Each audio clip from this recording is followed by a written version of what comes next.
Evening. Welcome to our third Gifted Parent webinar of the year. Tonight's topic is perfectionism, striving for excellence or paralyzing growth. The presenter tonight is Miss Kathy Smith, who is the Gifted Resource Teacher at Princess Anne Middle School. We appreciate you joining us tonight. We will be recording this and then we will post this on the VB Schools YouTube channel, Gifted playlist for people to watch again. And if you have questions, we do encourage you to reach out to your Gifted Resource Teacher at your school or the teacher or counselor at Old Donation School if that's where your child goes with any questions. We will not be able to take questions tonight. And with that, we'll turn it over to Ms. Smith. Thank you so much for joining us tonight. Okay, well, good evening, everybody. Like Ms. Scott said, I'm Kathy Smith. I'm the GRT at Princess Anne Middle School.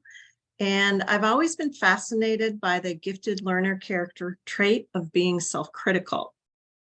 For some students, it's the driving force that propels them to produce high quality work and to reach for the stars. However, for others, this need to have the perfect product robs them of the joy of the process and they become paralyzed, unable to make progress. As the parent of 4 gifted students, a middle school GRT, and a reformed perfectionist myself, I did some research and I'd like to share with you what I've uncovered and hope it will give you some ideas of how to support your child who may struggle with perfectionism. Let's see if I can hide that. There we go. Here are our goals for today's session. Understand the difference between healthy and unhealthy perfectionism, debunk myths about perfectionism, learn about the characteristics of the different types of perfectionists, and identify possible strategies to use at home over time to help perfectionist children. So let's start with some truths about perfectionism. 1, no one is a perfectionist in all parts of his or her life at all times. And secondly, perfectionism can be healthy or unhealthy. Healthy perfectionists seem to derive their motivation from personal standards for effort and work, while unhealthy perfectionists tend to base their motivation on evaluative concerns. Thus, healthy perfectionists may be more concerned with gaining mastery of a given skill, while unhealthy perfectionists are more concerned with how they perform that skill. Children who use their perfectionism in healthy ways derive a real sense of pleasure from the labors of painstaking effort, and they feel free to be less precise as the situation permits. The problem with unhealthy perfectionism is that sometimes it actually tends to achieve less, and the child will stress more than regular high achievers. So, should we just try to erase or ease our children's burden by squashing having high goals and standards? Absolutely not. As Addison and Wilson state, we need to help children take pleasure in the process, appreciate their strengths, see their mistakes as learning experiences, and recognize that they should not expect perfection at all times. For some students who are used to getting everything right on the first try, this can be a painful pill to swallow, and it will take a lot of coaching to help create a new mindset. Let's look at the cycle of perfectionism. Perfectionistic attitudes set in motion a vicious cycle. First, perfectionists set unreachable goals, like, I want to get perfect scores on every math assessment I take this year, or I will discover a new comet for my science fair project. They may be very excited about those goals and talk about them constantly. They may do some research, watch every YouTube video on the subject. Enthusiasm abounds. And then time goes on. They fail to meet these goals because these goals were highly improbable or impossible to begin with.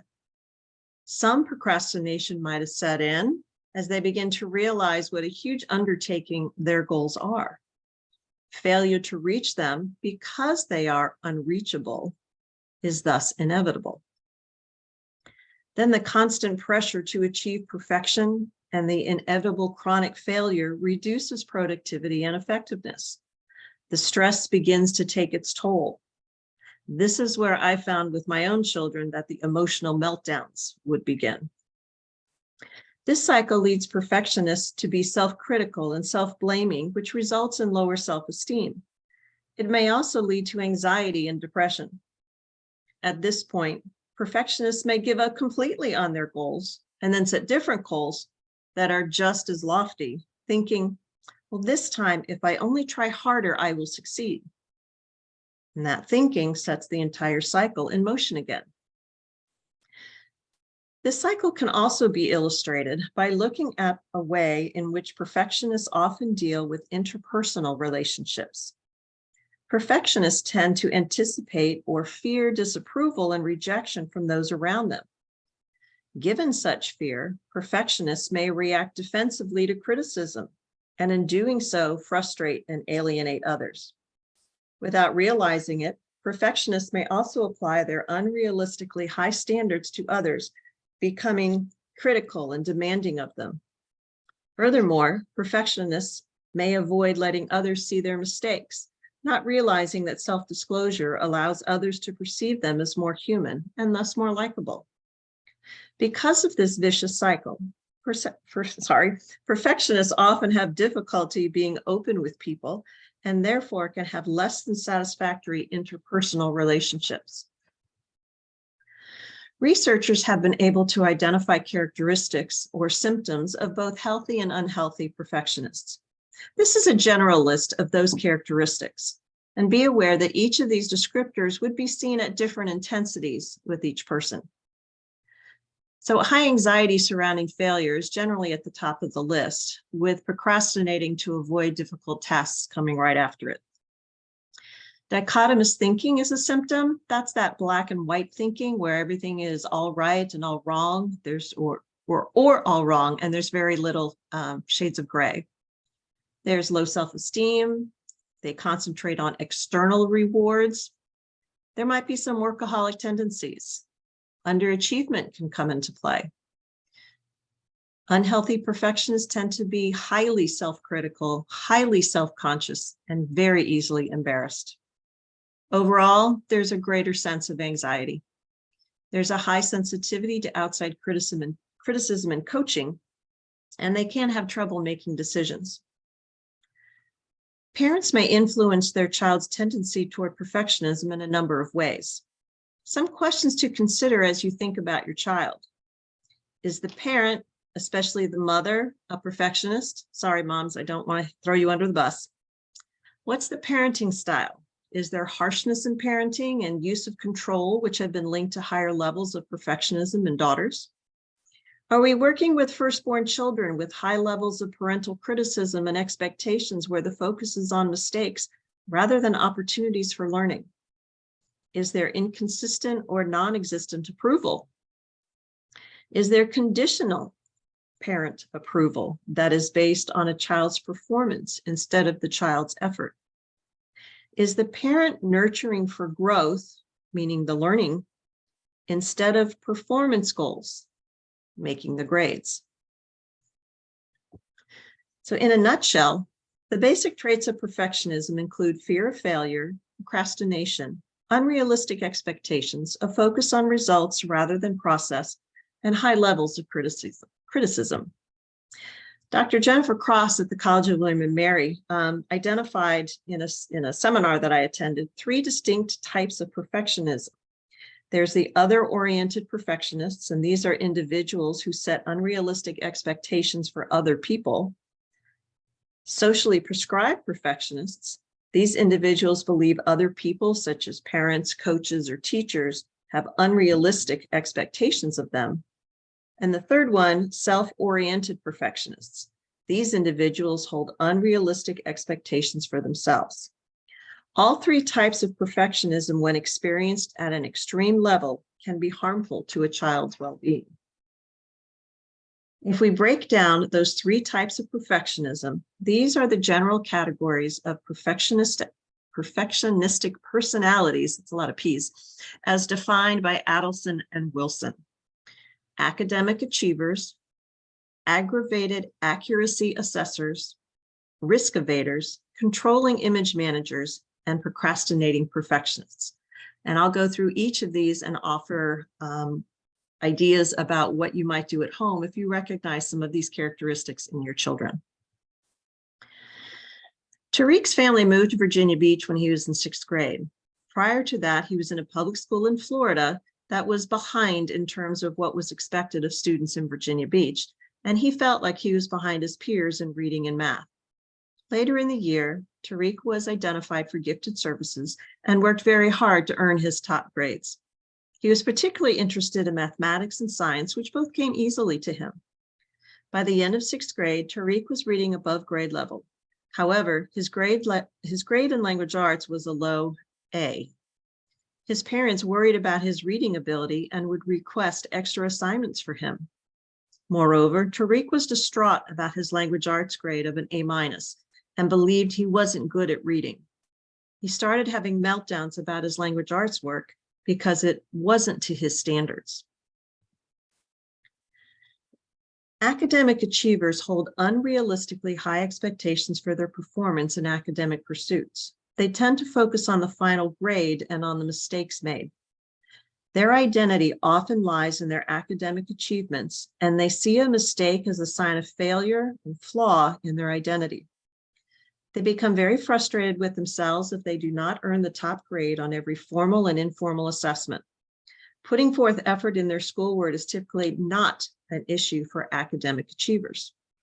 They sometimes have a problem with being too fixated on putting effort into perfecting something rather than moving on to the next subject, problem, or challenge.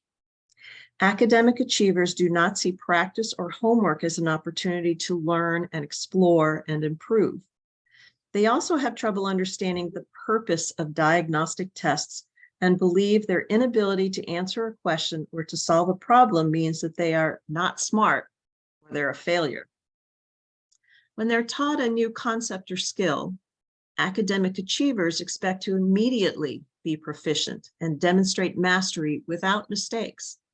They do not take pleasure in the struggles of a difficult problem and cannot experience the joy of an aha moment because they often become frustrated with themselves and give up easily when faced with a new academic challenge. As a middle school gifted resource teacher, I see this frequently with 6th graders who haven't had to really struggle with something in their academics before. On this slide, we can see the setting of too high of expectations. Pressure for perfect work can be part of that self-oriented perfectionism, like in the second bullet, or socially prescribed perfectionism in the third bullet.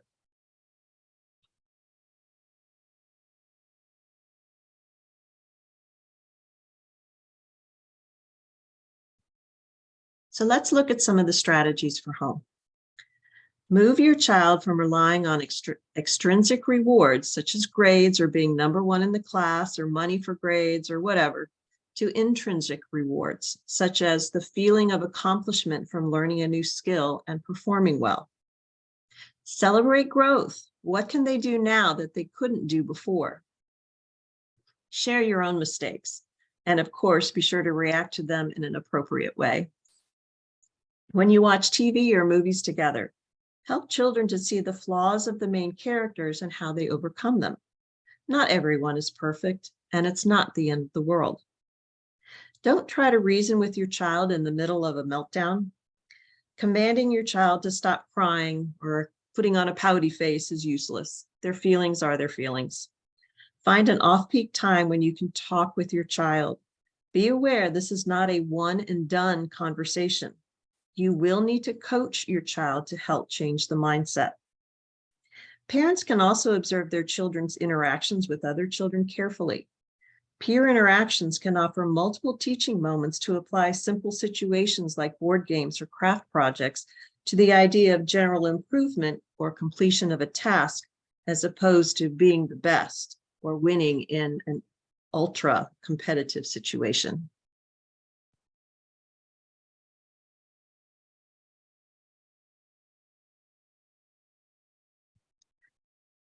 Trisha had been working on her tessellation project for her geometry class for 2 weeks.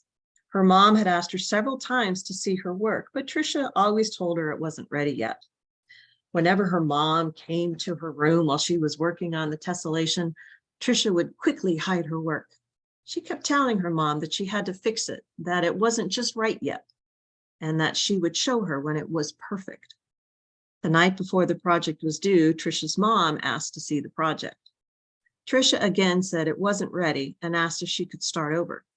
When her mom explained that it was getting late and it's due the next day, Trisha frantically searched for a large eraser and whiteout and ran back to her room. Her mom found her in there trying to edit her work completely. When she asked Trisha what she was doing, Trisha explained that she just had to fix it. No matter what she did, she couldn't make her tessellation look right. Trisha is a great example of the aggravated accuracy assessor. Say that 3 times fast. Aggravated accuracy assessors may choose to redo the same work over and over again to try to make it more like their mind's ideal. They become overly fixated on precision and a flawless final product, not enjoying or taking pride in the process. These students often have difficulty with the idea of something being good enough and need to be coached about which situations require that highly technical focus. Brain surgery, yes. A comic strip about prepositions, probably not. A characteristic of gifted learners that is important in our understanding of perfectionism is asynchronous development. Asynchronous development is when gifted children's minds may develop faster than their bodies, especially when physical skills are involved, such as in art, music, and sports. Aggravated accuracy assessors with asynchronous development often attempt tasks but become frustrated with their inability to meet their mind's ideal. They have a perfect image in their mind and they believe they understand the intricacies of the discipline, field, or product, yet the final product does not meet their high standards. Aggravated accuracy assessors are often very focused on being perfect in a particular domain and spend hours refining their skills. They do not apply the same attention to detail to other areas of their lives, however. Just look at their rooms. To them, nothing else matters besides being flawless at the particular skill on which they are focused. Think about our dancers and gymnasts, our pole vaulters and pitchers, quarterbacks, and Taekwondo black belts. They are definitely concerned with accuracy and being perfect. But as long as they can separate their performances from their individual identity, they can use this type of perfectionism to their benefit. And some strategies for the home for the aggravated accuracy assessor. Setting goals in multiple areas of life, not only academic, but also social, extracurricular, and personal or self-improvement, may help relieve some of the pressure in a focus area. The emphasis should be on well-balanced lives that include many facets of a child's life. Personal goals such as spend time riding his bike with friends, stop chewing her nails, improving their accuracy with free throw shots, should be focused on what the child wants to improve, master, and enjoy, rather than on the competitive goals like winning a competition or the sport. Help your child understand their limitations. Use the power of not yet to help them learn about growth, and it's okay that some things are not the ideal yet. Help them learn to prioritize. What's the most important part of the assignment?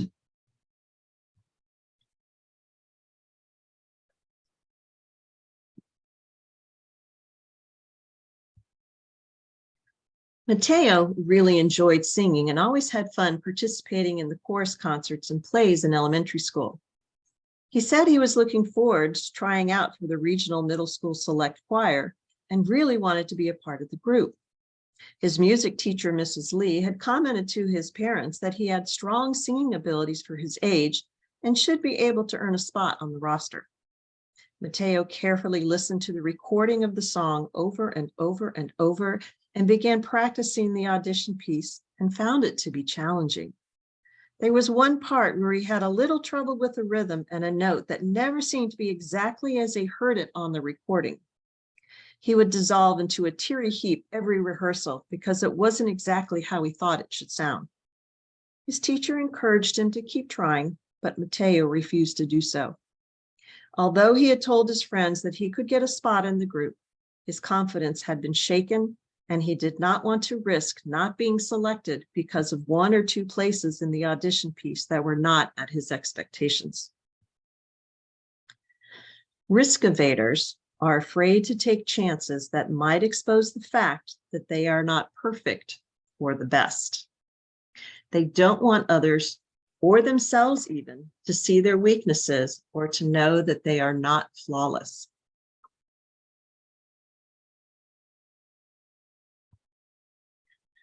Risk evaders are paralyzed by their fear, rationalizing to themselves that if they never really attempt the task, they don't have to risk rejection or criticism from themselves or from others. Risk evaders need encouragement to try new experiences that may seem challenging and to regard these challenges as adventurous and exciting rather than as daunting. They need to be applauded for their efforts and for tackling something new instead of only being commended on their final products or successes. You will find risk evaders in all class levels, in all subjects, and even at your kitchen table or local restaurant. In the classroom, we work on process. How might we solve problems like these? What might be some alternate ways to solve the problem that we are more comfortable with?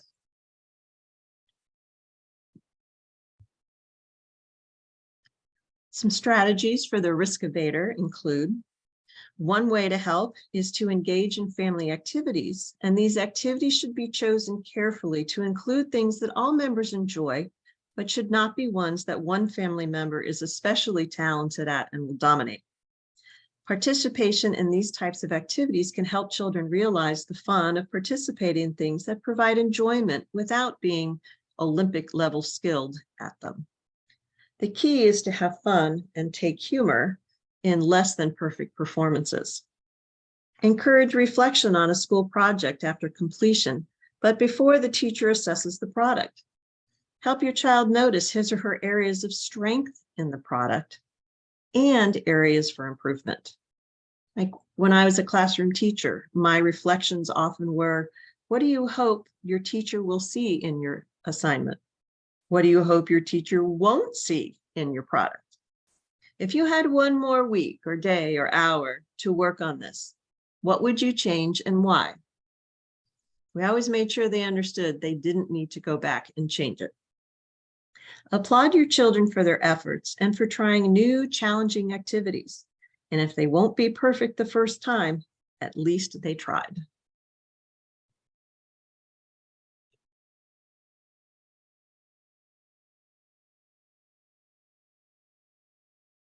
Rachel was a mathematically talented 6th grader with an extremely strong number sense. She was very excited when her teacher announced a Classroom 24 tournament for Rachel's favorite math game. Rachel loved to play the game, and anytime they had free time in the classroom, she would play with her classmates or even by herself. When the day of the classroom tournament came, Rachel was very focused, her skills were evident, and she easily won. Similarly, she won the school-wide tournament, where she also competed against the 7th and 8th graders, where she did very well in the early rounds. In the final round, she was challenged somewhat, but she still won by a significant margin. Next for Rachel was the district tournament, where the winners from all 13 middle schools would compete. Although she was confident in her math skills, loved the game, and had been extremely successful in the classroom and school-wide tournaments, Rachel's teacher overheard her telling her friends that she planned to intentionally get enough penalties to disqualify her from the district tournament. When her teacher asked her about her plan, Rachel explained that she really could win if she wanted to, but she didn't want to win all that much.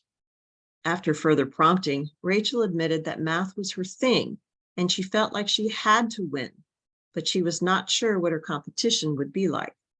She didn't want to be embarrassed at her school if she didn't win the district tournament when everyone expected her to do so.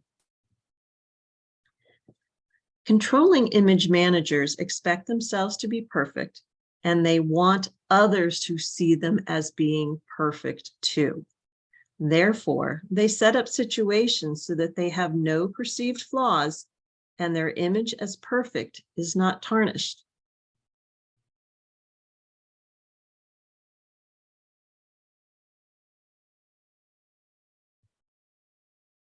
Let's look more closely at some of the characteristics of the controlling image manager. They often will exhibit the other types of perfectionism as well. They often face the problem of peers becoming frustrated with them because they must always win or they give up. They often focus excessively on winning and being the best. This often becomes ingrained early because they are often told they are so smart or they are the best player on the team. There is a lot of ego involved here, whether on the part of the child or maybe even the adults. Social media has really been influential with this as well. Think about the filters, the need for approval with how many likes a post on Insta gets, comparison of perfect images. You know, when we were kids, it was the comparison to models in the magazines, which we could put aside. But social media is everywhere, and it sure is hard to get away from. And Cassie was somewhat athletic and loved to run and play with her friends on the playground. Recently, the majority of Cassie's class has played tag during recess. They set up boundaries that everyone had to stay within so that the arena wasn't too large for the size of the group. If someone stepped outside the boundaries, they were automatically it. Cassie loved to taunt whoever was it, especially when it was one of her good friends. She would run near them and yell, "You can't catch me." However, as soon as the person who was it ran close to her, Cassie would jump out of bounds, automatically making her it, declaring, "Well, I wanted to be it." Or she would yell, "Time out, I hurt my ankle. I have a rock in my shoe. I don't want to play anymore." So how do we deal with these controlling image managers? Well, we got to get through to them that you can't always win. We have to teach them coping skills. Failure is uncomfortable, like a slightly misaligned sock. But we all have to learn from mistakes and move on. That feeling of discomfort can be the impetus for improvement, but don't let it mean the end of all attempts. Don't allow your child to give up immediately or get out of the situation when faced with a challenge, or allow your child to win each time to avoid confrontation. Setting personal goals, like what runners or swimmers might do, versus comparative goals, can help with the controlling image managers. Monitor social media and have many conversations about what is real and what is manufactured.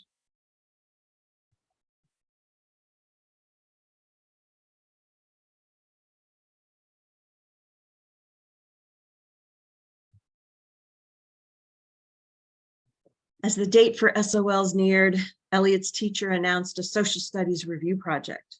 The students were to create a social studies unit review board game over a period of several weeks. After they discussed the requirements for the project, the students went to lunch where Elliot sat with a clipboard and began planning his game.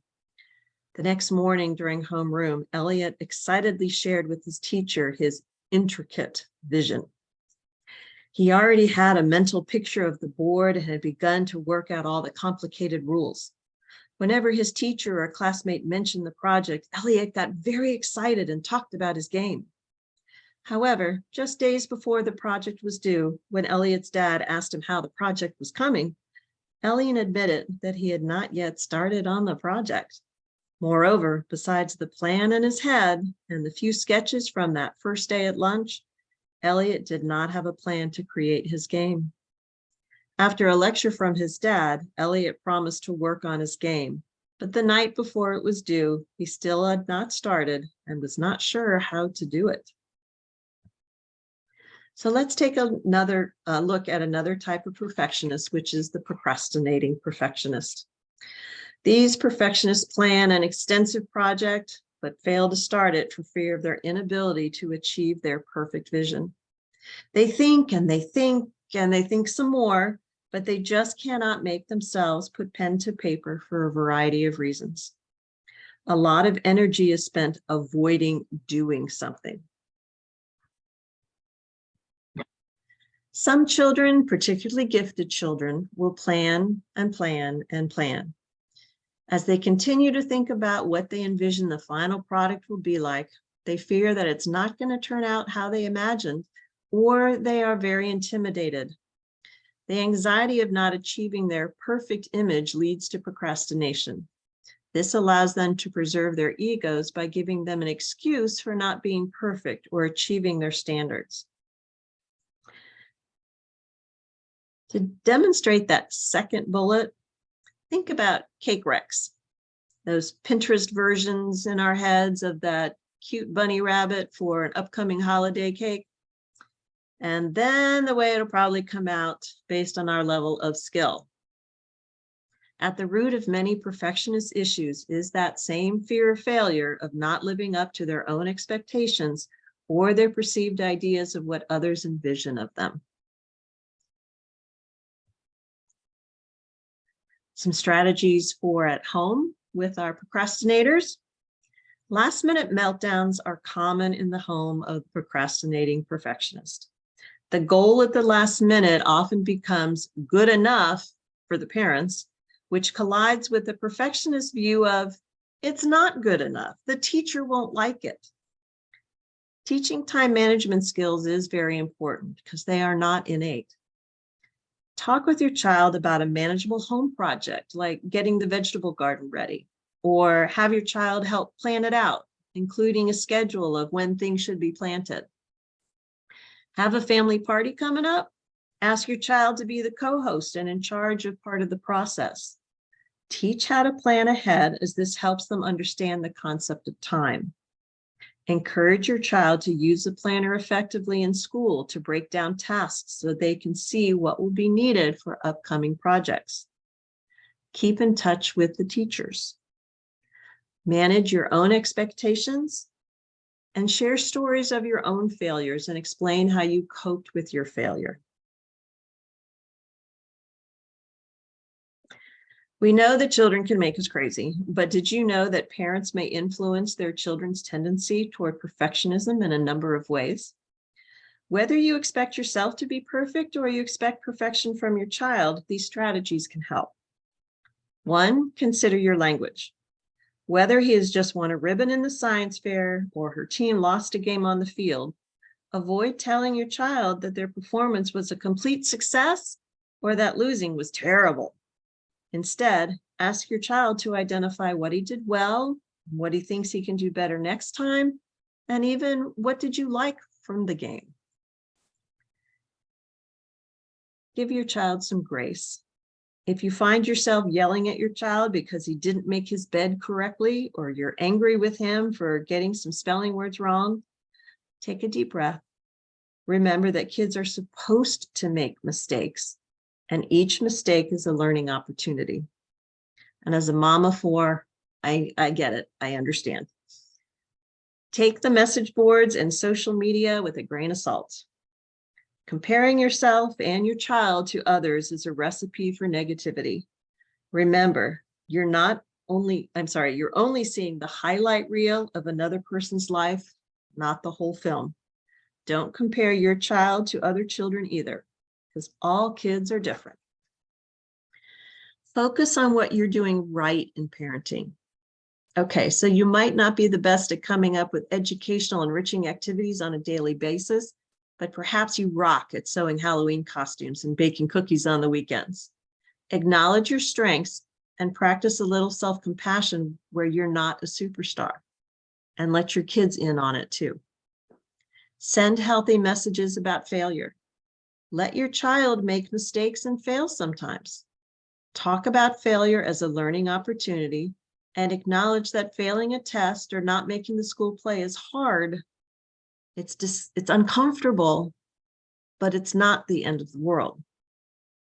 Pay attention to your child's effort, not the outcome. Rather than praising your child for getting an A on a test, praise her for studying hard. Or instead of telling her that she did a great job scoring 4 goals in the game, tell her that you noticed she hustled hard. Then she'll be more likely to focus on doing her best rather than making sure she achieves at all costs. And back off when your child is overwhelmed.